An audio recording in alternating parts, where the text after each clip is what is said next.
최근 부동산 가격이 급속하게 하락하고 있지만 오히려 연금 지급이 중단될 수 있습니다. 구독과 좋아요는 영상 제작에 큰 힘이 됩니다.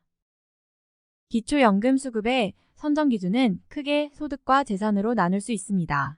이 중 재산에서 큰 부분을 차지하는 것이 바로 부동산입니다. 그런데 부동산은 다른 재산에 비해 가격의 변동이 큰 편입니다. 부동산 가격이 오르면 일반 재산도 증가하게 됩니다.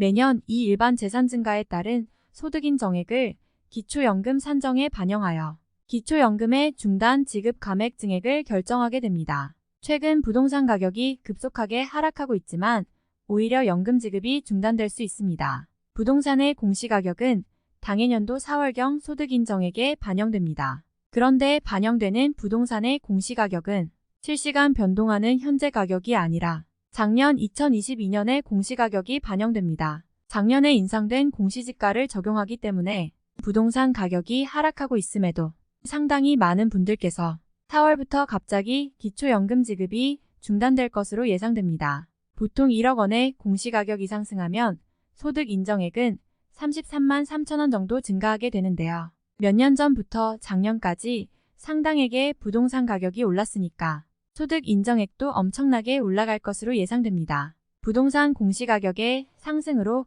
기초연금이 중단된다면 소유하고 있는 부동산을 팔면 되지 않을까 하고 생각하시는 분들도 계실 텐데요. 결론부터 말씀드리자면 기초연금의 수급 기준만으로 봤을 때는 팔지 않는 것이 좋습니다. 왜냐하면 기초연금 산정에 있어서는 부동산보다는 임차보증금이나 은행 예금이 훨씬 불리하기 때문입니다. 일단 부동산은 현재의 시가가 아니라 공시지가 또는 시가표준액을 기준으로 하는데 이 금액 자체가 현재 시가보다 훨씬 낮습니다. 거기다가 작년 기준 부동산은 최대 1억 3,500만 원까지 기본 공제를 해줍니다. 이에 반해 집을 팔고 전세로 옮긴 경우 전세보증금은 보증금의 5%밖에 공제를 해주지 않습니다. 그리고 집 판 돈을 은행에 넣었을 때도 최대 2천만 원 밖에 공제가 되지 않습니다. 결론적으로 같은 금액의 재산을 가지고 있더라도 임차보증금이나 예금보다는 부동산으로 가지고 있는 것이